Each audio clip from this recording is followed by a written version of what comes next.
Years ago, when I was living near Northampton, some New Age travellers came through with wagons and horses, and we bought a wagon off of them, but we hadn't got a horse to pull it. After speaking to Bill Stubbley, he put us in contact with somebody called Elliot.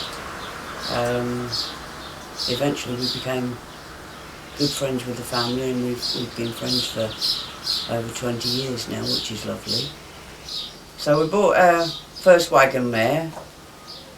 She was called Violet, and we set off travelling. We went down to Stow Fair, which was the first time we'd ever been there. Unfortunately, Violet had got set fast the day we were there, the day of Stow Fair, but she got over it okay, and that was alright. Set fast it's called Monday morning syndrome, isn't it? Where a horse, if it's been working all the time and then it stops working, it's a build-up of lactic acid in the muscles, and they just seize and they can't move. They pass a little bit of blood and what have you.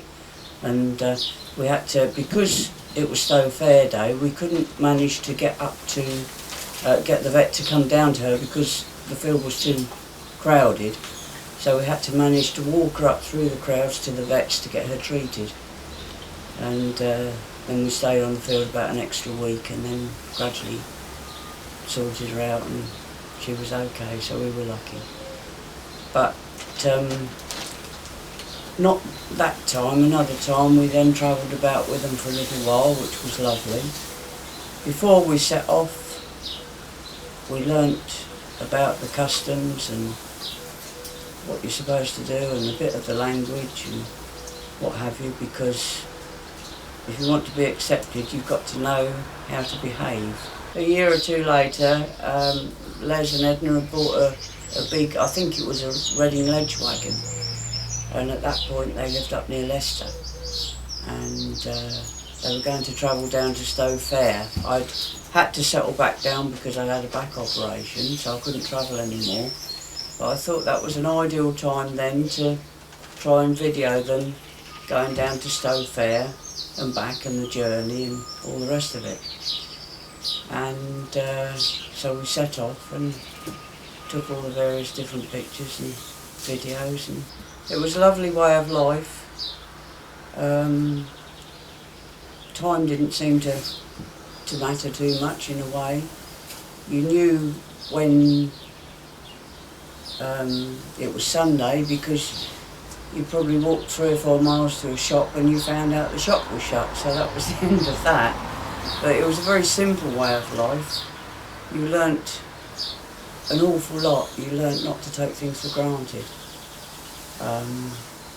And then eventually when I had to settle back down again, that was really upsetting. I felt like my wings had been clipped and you were just in one place instead of being able to move about anymore. That was not very nice. We had to stop in one place, I think it was 3 or 4 weeks, because one of the horses had got wild parsnip poisoning. We managed to identify the problem by a wildflower book, even though the vet couldn't work it out. And it got to the stage where we never ran out of tea, but if you'd got sugar to put in the tea, that was lovely. Milk was a luxury, and a loaf of bread was out of this world. It actually taught you never to take anything for granted and to appreciate everything. I've never forgot that. What we found with wild parsnip poisoning was that the horses, it's a bit like warfarin and it thinned the blood, and the horses stood there and they didn't shake, the flies landed on their backs, and they didn't shake them off or anything, they just stood with their heads down, and they were quite cold really. When we called the vet out, he treated them and we paid him, and we said if he needed to come out again, we'd just have to wait a couple of days to get some money sent from mother-in-law, because we hadn't got any more. We'd spent what we'd got on the horses, and he said, if I need to come out again, I shall call the RSPCA out and you'll have them taken off you. And my husband then said, you won't. He said it'll take a bigger man than you or any of them to take the horses off us, because we look after them well in the first place, and the money will be there, and that was the end of that. The horses did have to be kept in tip-top condition, because basically they were like a car, they were your engine to get from A to B, and you had to look after them well, and you had to respect them and make sure that they were probably in better condition than you were. So I think that answers that one really.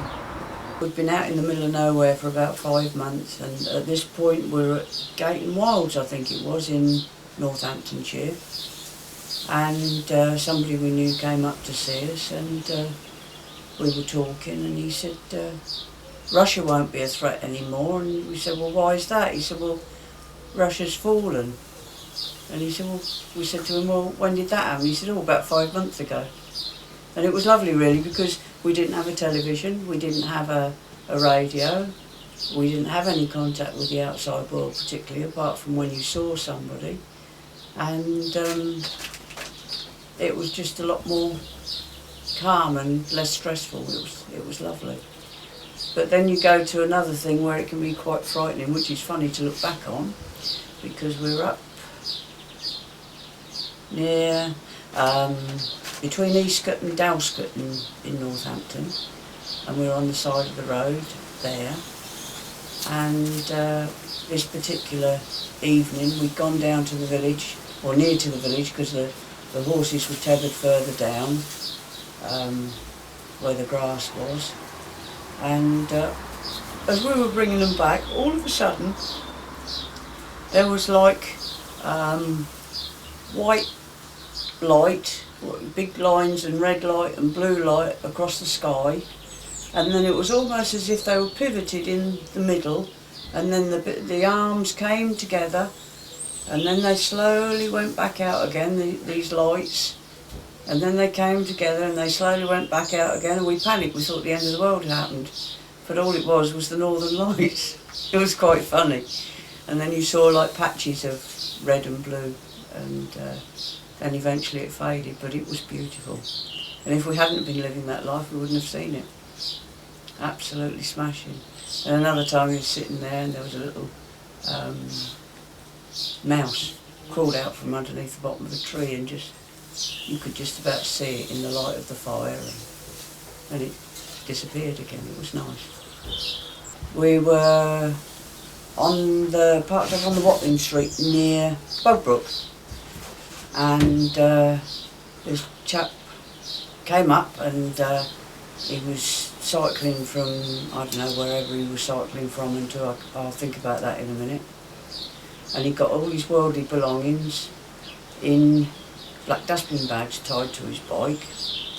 And anyway, he parked his bike and he come and sat round the fire, and a friend of ours was there, and he said about how the world was getting really bad, and how everybody should get back to nature, and how everybody should respect things more, etc., which is very true. And all his philosophy on life seemed to be spot on. Then the friend of ours said to him, "What's your name, my friend?" He said, "My name's Jesus. I was here 2,000 years ago and I've come again." And we all stood there with our mouths open. And anyway, he said he'd come from Barnsley in Yorkshire, and he owned 2 houses up there, and he'd sold one and he'd given his money to charity. Then he'd given the other one to his friend, and his friend chucked him out, and he was cycling all the way down to London to see whether or not any religious community would let him stay with them without asking any questions. But apparently he was Jesus. So you do meet some strange people on the way. Another time when we were near Halesworth in Suffolk, a chap stopped. He said his name was Matthew. He said, I'm looking for a good pulling horse to do logging, you know, to get the logs out of the woods. And we were looking for some work, we hadn't got any. And we said, well, you could we could do some work for you, but we haven't got one for sale because she pulls the wagon. Anyway, he arrived must have been about 7:15 that night. He didn't go till 1:15 in the morning, and he was very, very strange. He went on to tell us all about how he didn't have trouble with anybody. He had trouble with 3 people once, but he buried them and they wouldn't be trouble with anybody anymore. And at one point, he picked up the kettle off the fire, which had got glowing embers stuck to it, and stood there with it in his hand. On his hand. It was quite frightening, really. We moved the next day, we were gone. So that was the end of him. We did our best to learn the customs before we set off, so we knew what to do and what not to do so as not to offend anybody. I think one of the main things is you don't put cups and plates and such like on the floor, because the floor's for animals, and if you put cups and plates on the floor, that's not acceptable at all. You had a different bowl for washing up and washing and preparing vegetables and such like. Years ago, men and women didn't mix. You used to have like a men's fire and a women's fire, and the children weren't allowed round either. One interesting one was a person had trouble with a mare. That was at Stow Fair, and she'd lost a foal, and Keith was trying to explain to him what happened and what the vet had done to treat her and what had happened to her, how she'd lost the foal and what have you. But that was women's talk, and that should never really have been discussed, so he didn't quite grasp it. That was interesting. Yeah, I used to take Les on to see the where to move to next, the evening before, and that really wasn't acceptable, I don't suppose. But the problem was Keith didn't drive, so he couldn't do it, so then you had to make exceptions along the way. But very simple, stress-free in a way of life, although at the same time it's very hard life. Sometimes you'd spend all your time just trying to find water for yourself and for the horses and what have you, and a lot of places wouldn't allow you to have water. You'd have to look in the churchyards for a tap or whatever. But there was one funny time when we were at Tiffield near Toaster, and this chap came up and he said to me, he wanted to buy a wagon mare. He was interested in Violet, and I said Violet wasn't for sale, and we'd been told by a vet that Violet was in foal, although we didn't think she was. And I said to this chap, I said, do you know much about horses? He said, oh, just a bit. I said, do you reckon she might be in foal? Then he had a look at her, and he said, oh, he wasn't too sure and what have you. And it turned out at the end of the day, he was John Whittaker, the show jumper. and I just asked him if he knew much about horses. So it was quite an embarrassment really. But he owned the George pub at Tiffield, and after that, whenever we went there, we were allowed to go and fetch water from there without having to ask. That was lovely. I wouldn't have missed the experience of this way of life for the world, because it taught me an awful lot.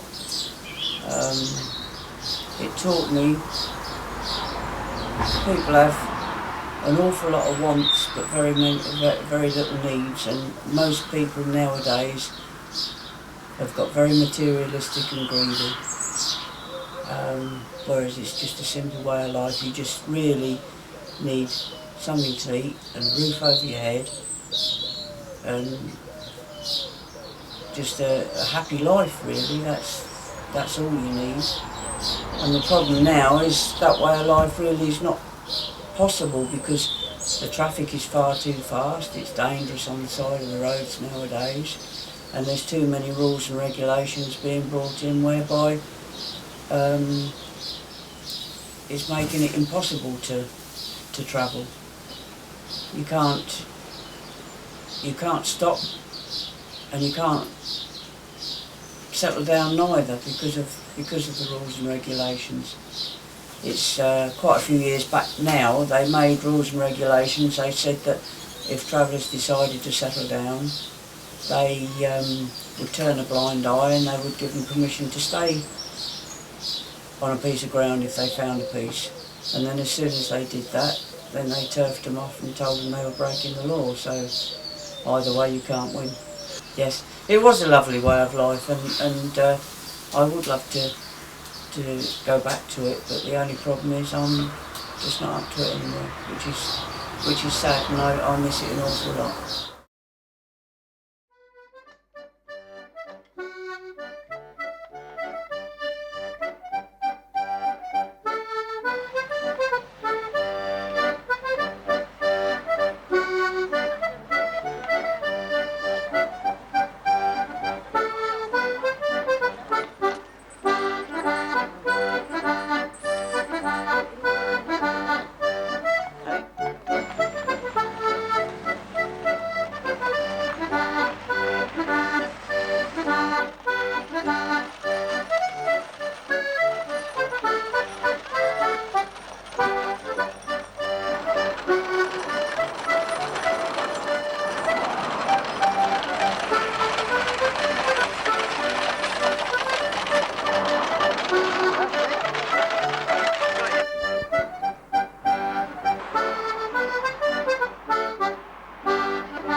You looked after that horse, what they call the wagon horse. You looked after that what worked. Time they finished, he'd walk 20 miles, but it was nothing to him. And you got to do it. If you had a drape behind you, was sat on it and catch you cop it. You said the horse has got enough to pull behind you, walk with it. You know. And pull up, have a cup of tea, a bit of bread or whatever, and then they'd decide to move again. They'd move another 5 or 6 miles. Now I'm walking at the side of that one's head, doing a break, you see. I know he wanted to go north to study, and I wanted to walk, so we walked together, me and you. But that was the way, we weren't allowed to ride, you had to walk. You weren't allowed to ride because the elders wouldn't let you. They'd walk 10, 12 miles. And but it was from being a child to a man, you just learnt. You watched them. They never said you got to do this, they never said you got to do that. They'd say, right, I want a bundle of stick.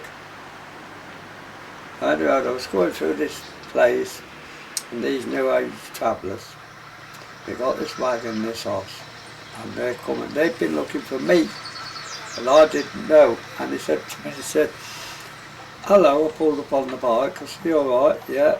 He said, do you know anybody named Les? I said, yeah, that's me. Oh, he said, I've been looking for you for days.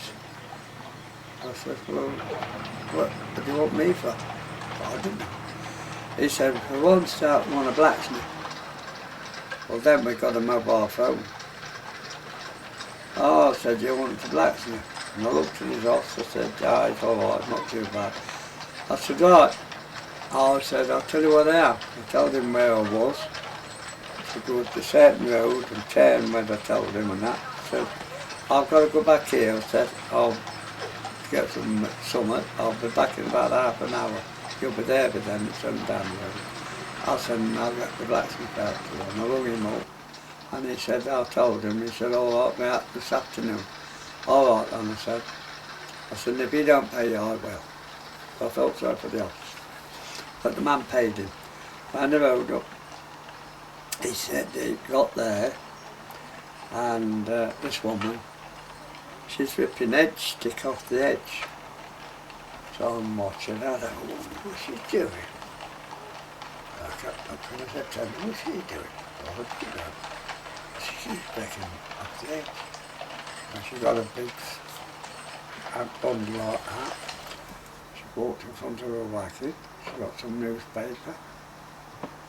So I walked out and said, what are you doing? She said, I'm making a fire. I said, you don't look like that. But she said, you've got one. I said, mine ain't off the edge. Mine's under it. I don't understand.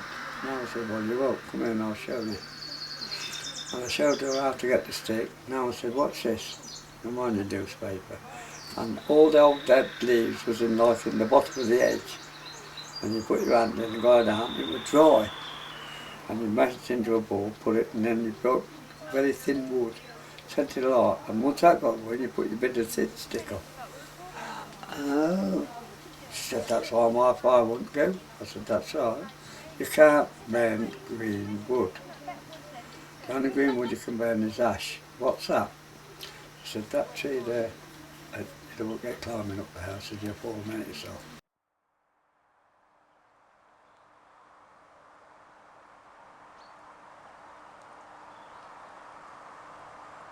We got the bit of fire going for them. So I said, would you like a cup of tea? They said, yes please. I said, you can have a cup of tea, but one condition, do not put my cups on the floor. When you're finished, I said, bring them back and don't put them on the floor. Why? I said, that's because I don't want you to. And then I looked and did. I said, burn your food? No. Oh. I said, I'll bring you some down. So I said to Edna, just some bacon and eggs for them. They've got no cheap. I said, no, I don't know how long they've been without food. So she done them some uncooked bacon, a bit salty, had some eggs and tomatoes, had 2 thick slices of bread and tea. Took it down and said, there you are. Ooh, thank you very much. There you are. I said, remember I told you to not put my pots on that floor. Leave them there, I said. Got the dogs now, well I said, because if they lick, they're going over that edge. Don't let the dogs touch them. And I rode up, I went down and they'd finished it. I said, I've got my plates and my cups back. I said, there you are. I said, was it nice? He said, it was very salty. Oh, I said, was it? Are you sure? He said, oh yeah. I said, that's nice. Well, I said, I can guarantee the next lot will be saltier. And I walked away. So the woman said, he said to this woman, he said, what did you mean by that? She said, you're ungrateful you are. The people you don't know and by name, they fed you, give you food. He had to say, he didn't say it was salty. What made you say it? Well, it was. Yeah. Well, why did he say that? Because the next time there won't be no milk. Because you've just opened your mouth the wrong way. And I said, if ever we get a chance to go back, I miss Stow and the Wold, and I miss the way of going there, all the lanes of villages and that. And the good Lord's got me here which is only about 40 miles from Stow. So I am good to travel it. If it's the last time, I don't know, but I shall travel it. And I shall go to this one with low load, but this one I'll travel because I know the road, where to go from here. I know a village and villages and different things, you know. A lot of people didn't think we were going to make it. I said, I'll show you about not make it. And people said, that wagon's too big to go on the road. I said, I'll show you about that and all. You're never too old, my dad said, to learn, so you're not too old to travel if you've got your faculties about you. So then we went to Stow, on that main road there, I catched the curb pulling on and cracked the shaft. Had to have another shaft. And anyway, we got to Stow all there, all the way there, but there's a buckle wheel. And I thought, this is no good. So when we got back, I took it to the wheelwright, but I had to take it into to the side of Swaffle, to a village. A wheelwright, he's about 86, 87. Don't do it now. And I took it up to him, and he said, how far you travel with this wheel? Well, I said, I went in the Cotswolds, from Leicester to the Cotswolds, and back from the Cotswolds to Leicester, all up and down the old roadside. He said, you did? I said, yeah. Why? He said, I want to go on a mile with it. Why? I said, well, I'll show you why. And when he showed it me, the remains of it, 2 6-inch nails knocked in the cellars, in the boat. There weren't no dials on it, there were no. He said, I wouldn't have gone down the road with it. He said, look at your wheel. The fellies, so what he done, the fellies was all right. That's this centre one where your iron wheel was on. And the spokes was all right.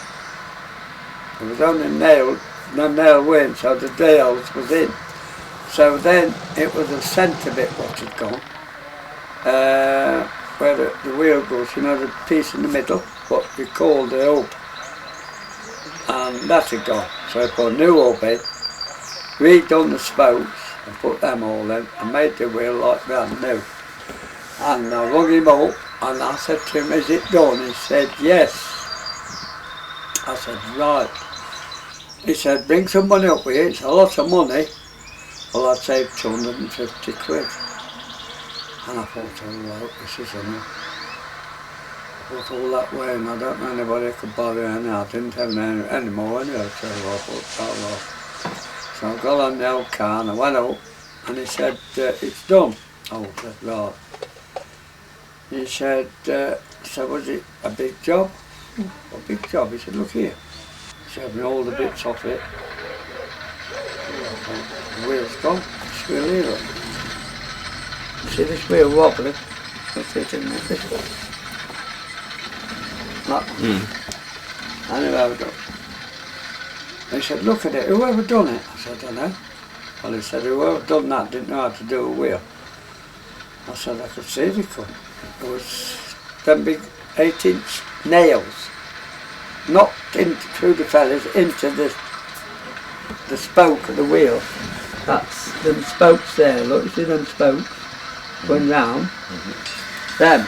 And he said, you can have the nails. I said, don't want them. Anyway, I hold up. I thought, I want to get this wheel paid for. I said, how much is it? He said, hey, you had your breakfast? I said, no, I haven't. I dared touch it in case I'd gone up. I didn't know, he didn't say how much it was, he said. So he got his book out of his top pocket, his pencil. He's looking at me and he said,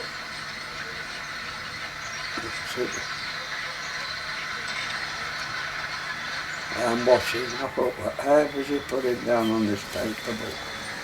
And I held up. I said, come on, my case. I said, you're making me a bellyache. I said, I wouldn't. He said, I hope you got the money. I said, I hope I have. He said, it's 95 quid. No, £85, he said. Well, I could have dropped. I got 250 in my pocket. If it had said 200, I'd have given it. I knew I give him the money, and he gave me £5 back. Yeah, I said, what's that for? You haven't had your breakfast? I said, no, I haven't. He said, pull up at the cafe and have your breakfast. And I did. And I don't eat cats at the moment, but I did. And he made a brand new wheel for me, brand new up on that wheel. I was pleased. And that's why I had power wheel, not for the wheels, because it was top heavy. And when you turn round, it used to lift off the back wheel that much.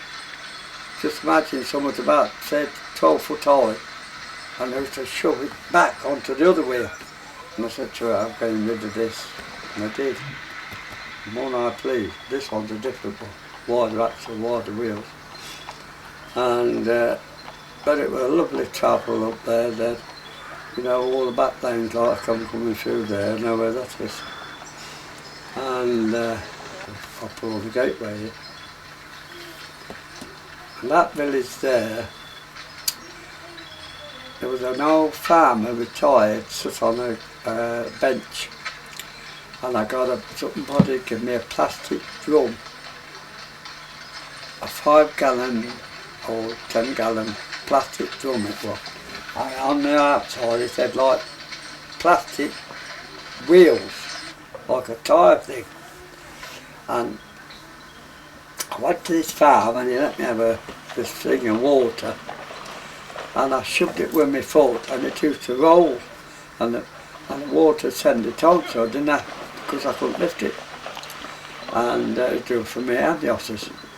And this old man sat down and he's watching me come down, and he said, I've never in my life ever seen it like that. So I said, what's that, sir? He said, that drum. He said, you just put your foot on it, it went down. He said, when it went the opposite, you put your foot on, he said, it went in the road. Yeah, I said. He said, what's in it? I said, water. Where'd you get it from? I said, that farm up there. That's where I live, he said. Oh, I said, a lady let me have some out the tap. Yes, he said, and I'll tell you something else. You can always have water. He said, I've retired, he said. I've seen many, many things in my lifetime, but that I have never seen out like that before. Well, he laughed, but to me it wasn't funny, because I didn't know what it, you know, it was the way it was coming down the road. It was like all plastic, thick plastic, and it had these rims on it, what was built in it, and it was like, I don't know what it was like, but I had it for years and years and years, and till somebody made a hole in it, but Stow I think it was, and then they spoilt it for me, so I had to get rid of it, and I've never had one like it since. Just to put the water in and screw the top on tight, I just used about 10 gallons of water. Well, I was have what we need, and the rest used to go for the horse. See the horses. Yes, there used to be, there was to be one in Chipping Alton in the lane, and I used to get watercress out on it, because watercress only grow in spring water. It won't grow in dirty water, or anything sludgy or anything. It won't grow. It has to be spring, because the roots is white, and they go in the gravel, and it's very nice, you know, watercresses. It's natural, not like today, it's all farm watercress, isn't it? They grow it to sell it. But this used to be all as big as this here, and you cut what you wanted. Some a bit of like that, some a bit that long. And I used to go and get my water and cut myself a nice bundle of watercress and watercress sandwiches, and it was nice. And then we go from there. There'd be a spring at the top of Stow Hill. There'd be a spring at the bottom of Stow Hill. They drive from here to Stow to get fresh water, you know. And said he fetched some the other day for me. But a lot of the springs has gone now, because the motorways, they've gone through the lanes and cut like through the lanes, and they stopped all the old dikes where the water used to be. They've stopped them now because they've cut them off, and the springs they've just gone over. You can't find them now. You look for your spring and it's gone. Very rare to find them now, and so that's how life is. It goes, you know. But when we was on the road, we just didn't know where all the springs were, but they've been altered by different things and that, you know. It's a shame that it's like this rabbits. There used to be thousands. Everybody lived off the rabbits, even the villages. And I used to get my living by rabbit skins, you know, when I was a boy. Yeah. We'd go out all day selling pegs, and then there was no wireless television, so you had not to do a special. And my dad would say, "What are you doing there?" I'll slip on the old bike and go up that village. Yeah, all right. And then the might be gone when you come back. All right. So the house would be safe. And away I'd go. Knock on the old door, somebody called, "Hello, coffee rabbit skins." "Ah, wait a minute, I think there's a couple on the coal house back." They'd open the shed, and there'd be two hanging. We'd perhaps have a couple of bob, pennies and eighties. You know, I shed that one, 6 months, we shed it. And you go, "Ah, yeah." And you go, "This one ain't no good, lady." "Why?" "Fly blade." "Oh, yeah, I took them in the dustbin." "Oh, this one's all right. Tuppence." Tuppence. And then you go to the rest of them like that, and there were 10 skins. You pass by 5, and you tell them to chuck them on top of the dustbin.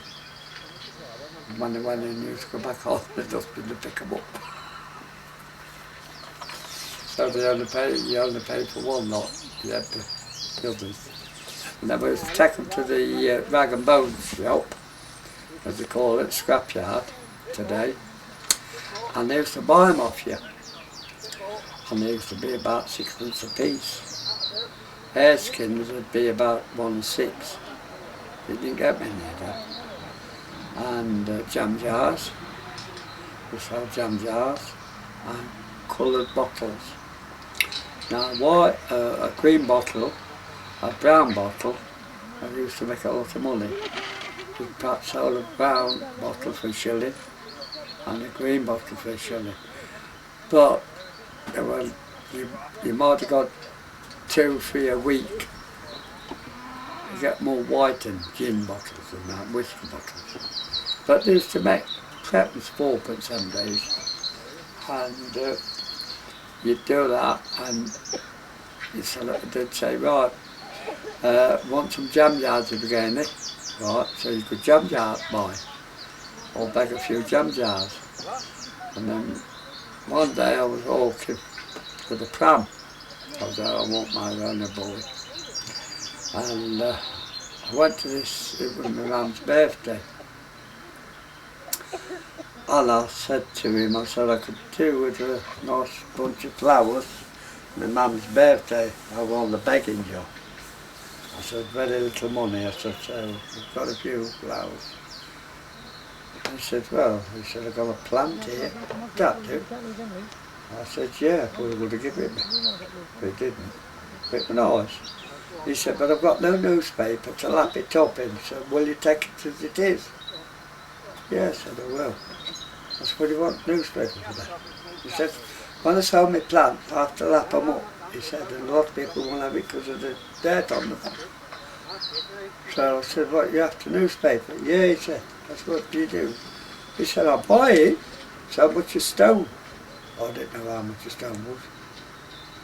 I said, right. I said, I'll fetch you some. I've got some at home. I hadn't. All right then, he said, what's your name? I said, Les.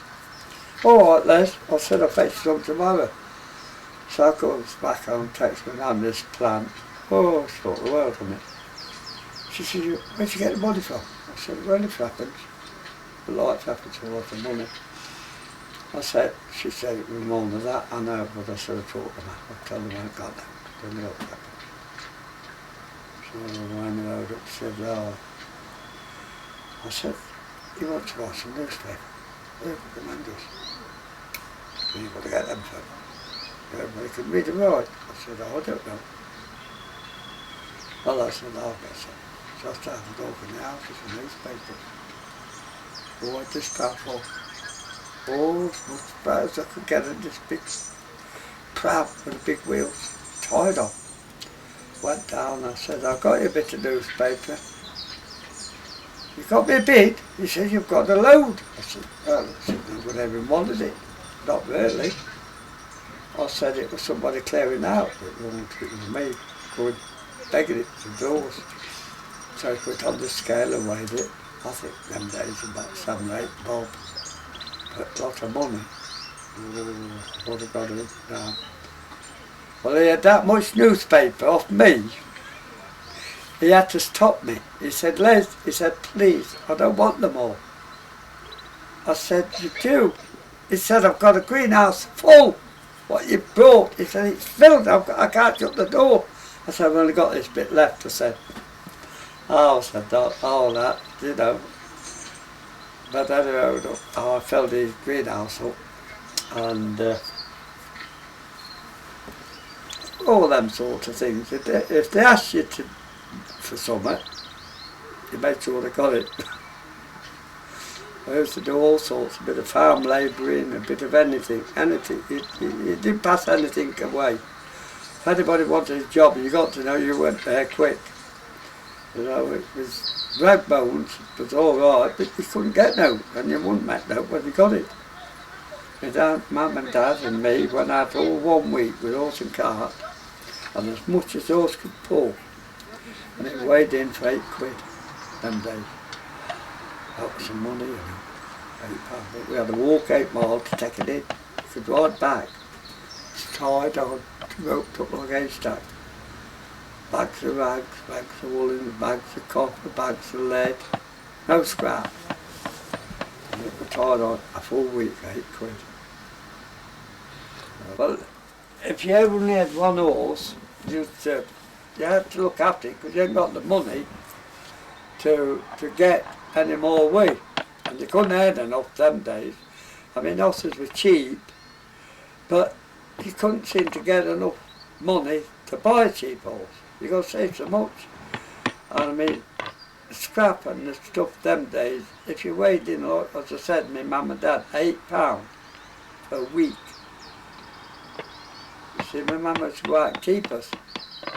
Well, when I got married, I used to have to go out and keep a lot of us.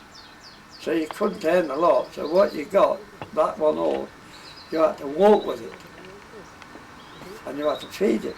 But it had 2 jobs to do. You had to go out and then shift your wagon. Then walk back and fetch your cart. Or tie the cart behind. If you're only going 3 or 4 miles down the road, you tie the cart behind, as long as it was level. And if you're going uphill, you take the cart off, get the wagon up, take the horse out, walk down and fetch the cart up. That's how it used to go. You couldn't stop like you can now, you know. Really, if you got a week in a place, you thought you got a year. Might go a couple of nights. It all depends. If anybody sees you going through a village, the policeman will be there. You're not allowed to stop here, not allowed to do this, not allowed to breathe your walk. But we used to move from lane to lane. Awesome lanes used to be in the wilderness, miles from anywhere.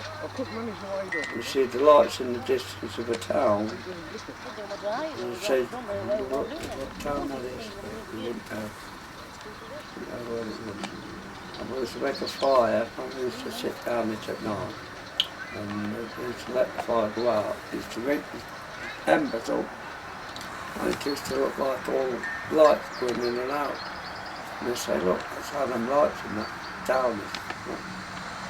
And you just touch it like that and you get light and they move like that and you say, there you are. You sit for hours watching them. But it's gone. Like everything else is gone. But these young ones today don't even know what it's like The fire was the main thing, wasn't it? Without the fire, what could you do? You got to have a fire to boil your water, you got to have a fire to cook. You can't sit out with cold tea, can you? You got to make tea of some sort. And everywhere we have it. This is the only place I entered the fire yet, but the shell I've got. Don't worry about that. I'll get one. I've only been here a month now, but there's some people up there, they have a fire out. But you've got to be careful because the council, you're allowed to have a fire. It all depends what neighbour you've got. Somebody's posh over and they're open to smoke on their caravans. They complain now. So we've got to be careful. These people here next door, these Irish people, they're all right. But they haven't had to smoke yet, so I don't know how they're going to go. So I don't know if I like it or put myself in. And, but the fire and the horse, that's the main thing about gypsies. That's the two main things. That's why I said Edna always lights a fire when we're going along, when she used to go first. See? And then your horse was the next thing. When that horse was seen to, and then you had a cup of tea, and then later on you done your food. But the fire and your horse was the main two. Fire for cooking, and you got to look after that horse, because that got pulled you home, got you living. So you had to look after it. If they wanted to stand in the farmer's fields. There was a problem at night. There was wasn't a lot on the road, so have a look. Oh, it's going in there tonight. And he'd be in at night time, out the next morning, gather all the horse muck up, as he wouldn't know. Make sure he could see the tracks of the horses going in and out. And he'd say, I don't want your horses in my field, you know. Oh, I know, so we don't have to, look. But they'd already been in, but he wouldn't know. No, we do, we know how to do it. As South American Indians lived, that's how we lived. If this country had been bigger, then it would have been like America, we would have been like that. Because we are like them in a lot of ways. The more horses we had, the better it is. I've got a cousin now, which ain't got as many, he's got 104. He rubbed me up, I said, how much has he got to me? He said, 104. I said, well, I've got 2 and I don't want them. I said, but years ago that was, I know another man's got 300. They just, you know, horses and wagons, and fires, that's the way of us. Now it's electric cookers and stoves and baths. Well, I've been there a month, I ain't had a bath yet. Oh well, one of the days. There. I said, I'll try it when he's not here, they're all here. But it was hard because everybody had it hard, but it wasn't hard, if you know what I mean. We still lived as we live today. We never went without food. We perhaps didn't have the best of clothes to wear, but we were never short of food. We always had food somewhere. That's why the young boys would go hunting, hedgehogs, we had a lot of them. Pheasants, partridges, bears, and deer, and I think, well, the dog deers, they were the best. We used to have dogs to get them. Not the big deers, dog deers, you know what the deers. And they were ground, I would get one in a second. And they fetch it home, skin it, clean it, and then they do it. But I don't much care for them. They're a little bit strong, aren't they? I don't like hares. I don't like pheasants. There's so that many on them. It's sickness, so I didn't mind a rabbit. Things like that. And the best meal amongst us all the gypsies, one meal they love, and that's breast of lamb. Say to any gypsy, do you like breast of lamb? And they'll look at one done like that and they'll say, yeah, well you got some breast of lamb. And that's all gypsies' delicacy. Well, when we used to go across there into the Cotswolds, that was the start before we got there, the beginning of the Cotswolds, and then we go to the main crossroads.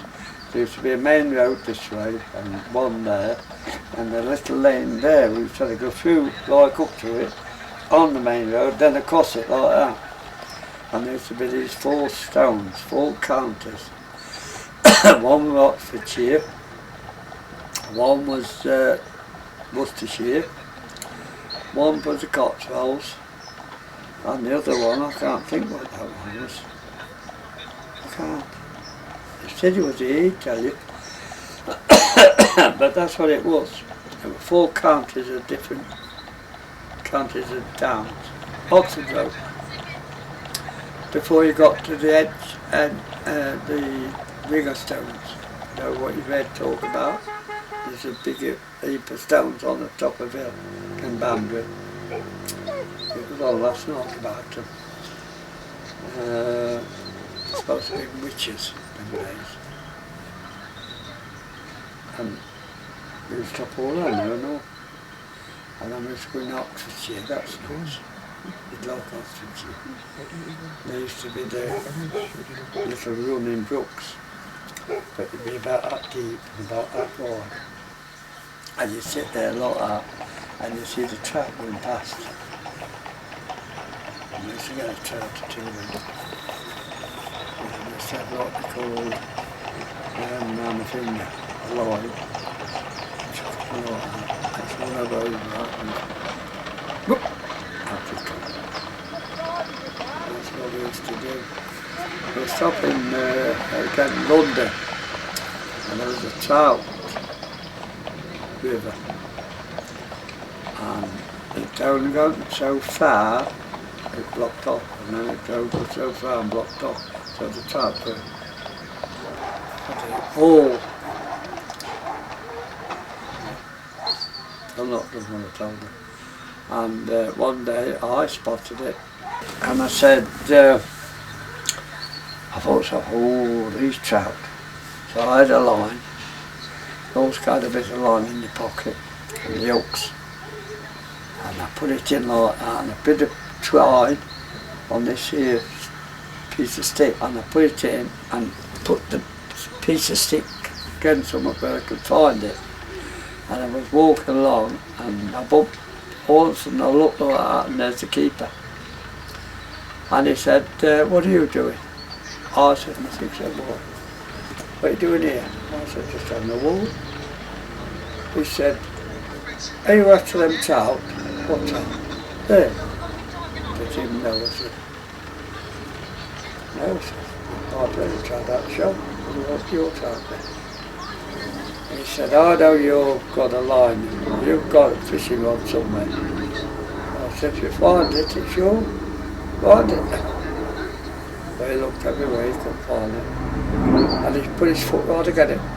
If he'd have looked down, he'd go right against his foot. So I said, did you find it then? No. I said, I told you I'd got a fishing rod. So I'm going now, yes, I will watch you. I'll take you off this land. I said, all right then.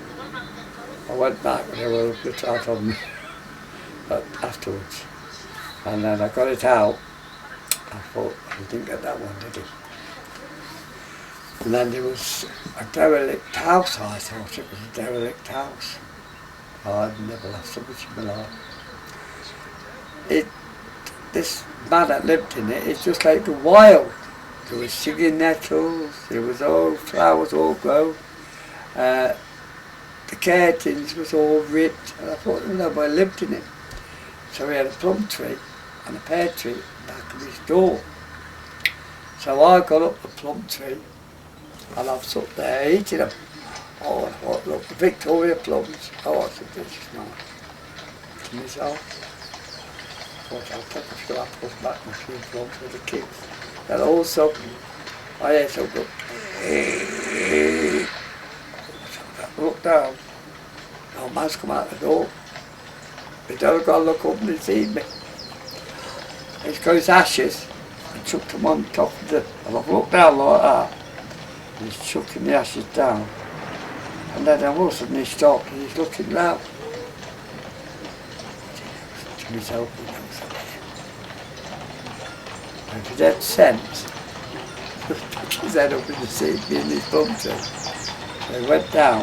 I could have went easy, I didn't know. But I'm married man, I've got grandchildren. And he shut his door, and did not come down that country.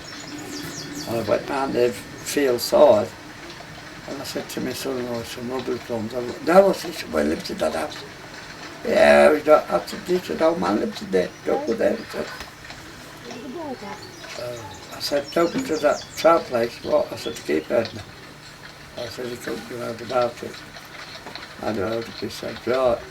So we took back down that to see loved her. I finished up, we shifted from there. And we got a job at taste picking in the winter time in the Essex. And the man was killing the baby rooks, pigs, what's called rooks. The last pig that was born, you see. He'd kill them, get rid of them, because they wouldn't make them. And I said to him, I said, all these dead pigs, I said, all the kids, these dead pigs. And I said to him, he was just going to kill one. I said, what are you doing with that? Going to kill it? He said, it's a rook. Oh, don't kill it. I said, I'll have it. And we had it for a many great bigger. Nosy, we called it. We had it for, and I let a man have it. And he had it, he killed it at the end. I went to them ready to put them out. Burn him out up. He said, yeah, he killed him. That was his big day. They won't do it today. But when I was a lad, I used to buy chickens and sell them to different people, perhaps in the same village. There used to be two old men in the village. One was called Jack Russell, and the other one was called Jack. And I used to go and get 2 little hens and a cockerel, put them in a box. I put them on my tongue wheels and away it went. And I got past one or past the other one. Because one, they both lived on the same road. So if I come this road, I pass this one first. It was the same nothing. So I stood himself and had a old Jack about these. I'll leave that Jack also. Sort of on to myself. And they'd perhaps come out, hello my lad, what you got, what are you doing? Now I'm just going to tell Jack, I said, what for? I said, well, tell me to get some mantis and I bought them for him. Has he paid you for them? No, I said, he didn't even say to me, you don't know I've got them. Huh? Let's have a look. And then horses. How much are they? Oh, I said, I can't sell them yet. I said, he told me to give me $3 for the lot. $3? Oh, he must be a millionaire. Oh, I said, that's what he said. She went to the cock, give me $3. I'll give $3. No, I said, you won't. I said, put them on. No such thing. I get another 6 months, after 6 months worth of money for in the town. I said, it cost a shilling. So I didn't want the 6 for myself, all of them shilling back. So then I'd go the next day and look for some more and do the same, and I'd come in the other end. And I'd say, these are for Jack Russell. He'd already been Eddie's. And then I'd say it to him. Well, I'd done it for a long, long time until they found out what I was doing with them. I would say, don't tell Jack, will you? Please, don't, no. And then I'd say to him, don't tell Jack Russell, will you? No. I was pretty right. And one day he said, you, I'm about 14 then, you're good. You've been selling us the chickens and making enemies of us. No, I said, I haven't. You said he wanted them and no such thing in that heart. But I said, he said it's all in good fun. But then I used to do all them sort of things. But I was never at home, always walking somewhere, going somewhere, always doing somewhere. My dad liked it, he used to say, if you only take 6 months with a shilling, he said, it'll make a man on you. He did. But them days you could walk anywhere. There were no like there is today. You're not safe today to walk in.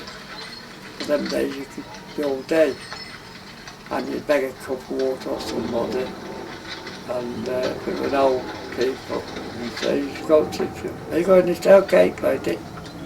Well, I said, "Well, I'm a long way from home and I ain't got the money to get." "Wait a minute, I might have a little bit.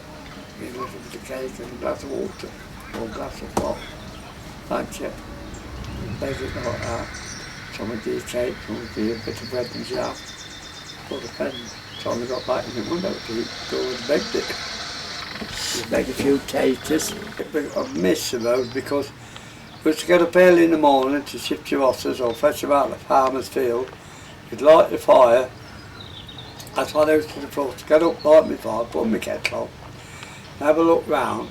The birds would be singing, no motors, no noise, only the birds, and perhaps cock pheasants making a noise, and perhaps a fox in their bark or something like that. You fetch your horse out, put him on the chain, and time you've done that, your kettle boil, make a drop of tea, you sit there and have your tea.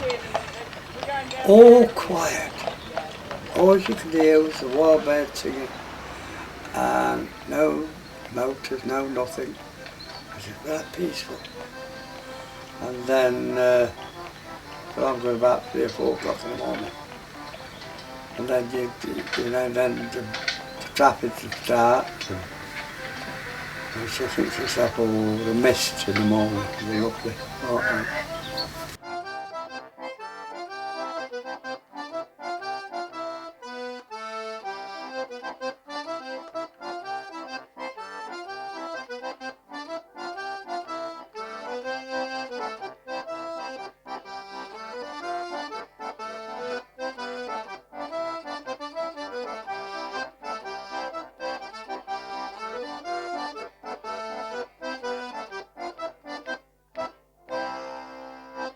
But now I moved with this wagon, or the other one, and city, that's the end of it. That'll be the last.